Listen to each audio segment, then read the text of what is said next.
házzátok, hősi vérem, ide vezettél, dicső hősünk, többet nem rettegnek tőlünk. A kereszt menti meg országom, a nagy népet Istennek ajánlom. Átvált házi királyok hangja száll a szélben, bölcsességük elvész a messzeségben, mint Magyarország Európa szívében.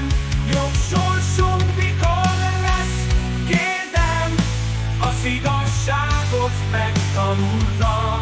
Apám törvényeit elfogadtam, munkádat én folytatom, csak éljem túl a vadászaton. Keresztség magát elvetetted, szentítettem én a te neved, népemet én dicsőségre vezettem, az országot nagyjá és rendbe tettem.